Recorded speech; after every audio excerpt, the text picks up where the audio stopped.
Bien-aimés, je vous dis bonjour. En tout cas, bienvenue sur ma chaîne YouTube, évangéliste Donaluta. En tout cas, aujourd'hui, je voudrais quand même vous présenter quelque chose. Donc, cette chaîne a été créée dans le but de l'évangélisation, de ramener vraiment des personnes qui n'ont pas encore fait l'expérience avec Jésus-Christ, de les ramener vers Jésus-Christ.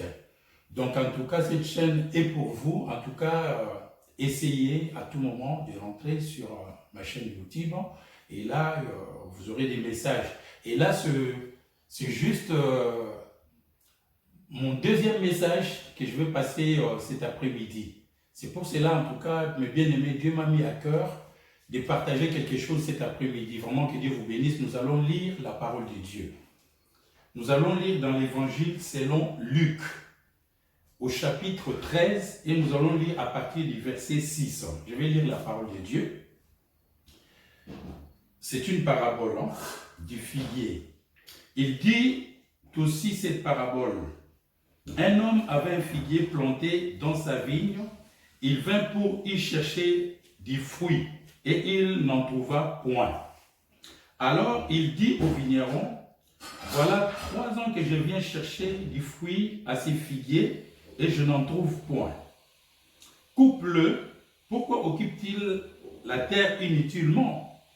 Les vignerons lui répondit, Seigneur, laisse-les encore cette année, je creuserai tout autour et j'y mettrai du fumier, peut-être à l'avenir donnera-t-il du fruit, sinon tu le couperas. Bien-aimés, nous allons partager cette parabole du figuier. Bien-aimé, on voit, il y a un homme qui a planté dans sa vigne une plante qu'on appelle figuier. Je crois que nous connaissons parce que nous mangeons souvent des figuiers, ça pousse bien en Europe. Et là, il vint pour chercher du fruit, il n'en trouva point. Donc ça fait 3 ans qu'il a planté ce figuier, cette plante, et 3 ans ça donnait rien. Alors, il dit au vigneron, coupe-le, pourquoi occupe-t-il de la terre inutilement? Mais le vigneron lui dit ceci, Seigneur, laisse-les encore cette année, je creuserai tout autour et je mettrai du fumier. Peut-être à l'avenir, donnera-t-il du fruit, sinon tu le couperas. Je bénis le Seigneur parce que lorsqu'on voit le vigneron, c'est vraiment une intervention. Au fait, l'homme qui a planté sa vigne a vu que 3 ans ça ne donne pas, donc c'était inutile que ça continue. Il voulait que ça soit coupé et qu'on les jette. On les jette même au feu. Mais là, on voit que le vigneron intervient. Il dit non, laisse-le encore un petit moment, je vais creuser tout autour et je mettrai du fumier. Peut-être dans l'avenir, il portera du fruit, sinon tu les coupes. J'ai béni parce que l'intervention du vigneron, on voit l'amour et on voit la patience. Ces 2 éléments qu'on trouve dans cette parabole, ça vient du vigneron. Il intervient pour que la plante ne soit pas détruite ou coupée. Mais il intervient par amour. Il dit non, laisse-la encore un petit moment. Moi, j'en prendrai soin, je mettrai du fumier.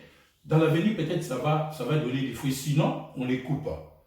Et je bénis vraiment le Seigneur cet après-midi pour voir que l'intervention du vigneron, il a manifesté un amour qui est vraiment profond.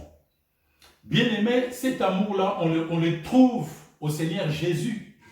Il a accepté de mourir à la croix pour que toi et moi, nous ayons la vie.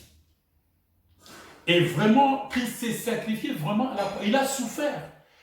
La Bible nous montre que le Seigneur Jésus a été frappé, humilié, injurié, flagellé.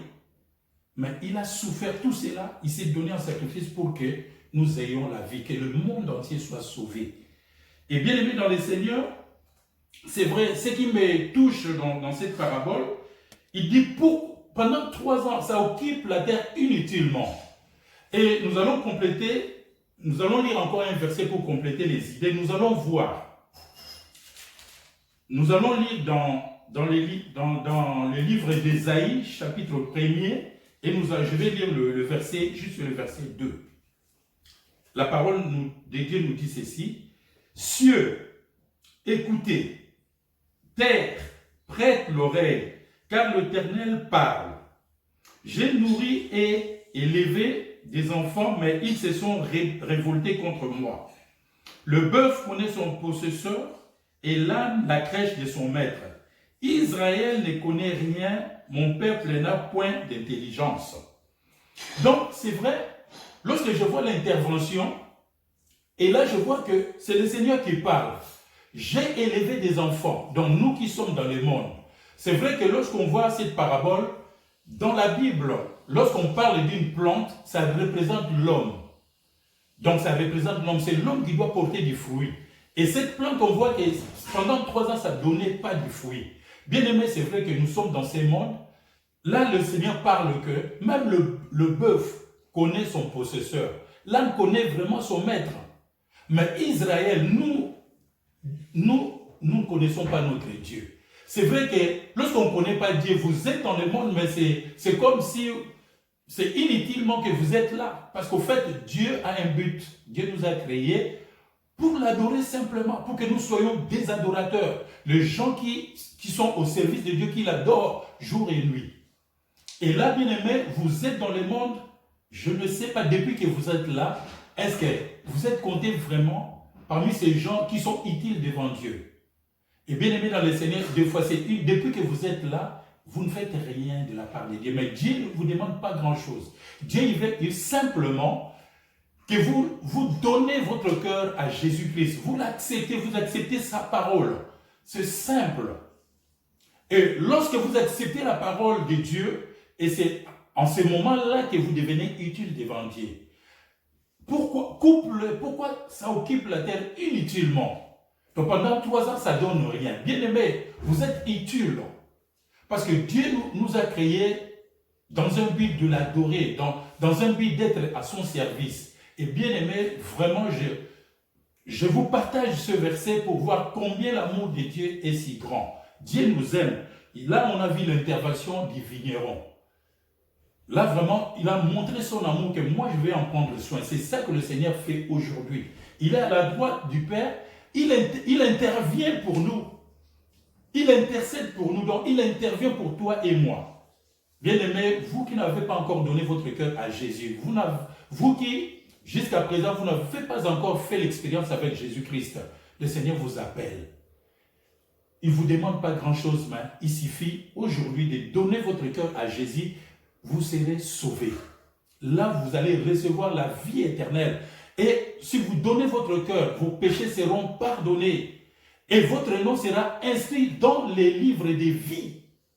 Donc, désormais, à partir d'aujourd'hui, vous faites partie de la grande famille de Dieu dans le monde entier. Vous êtes comptés dans la grande famille de Dieu. C'est pour cela, bien aimé, je vais lire un dernier verset qui dit ceci, dans 2 Pierre, chapitre 3.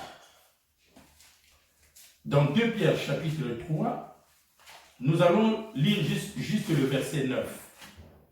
2 Pierre, chapitre 3, verset 9, je vais lire la parole pour terminer. Le Seigneur ne tarde pas à l'accomplissement de la promesse, comme quelques-uns le croient, mais il use de patience envers vous, ne voulant pas qu'aucun périsse, mais voulant que tous arrivent à la repentance. Donc, Dieu veut que vous vous repentiez. Dieu ne tarde pas l'accomplissement de sa promesse parce qu'il revient bientôt. Mais il a toujours cette patience-là.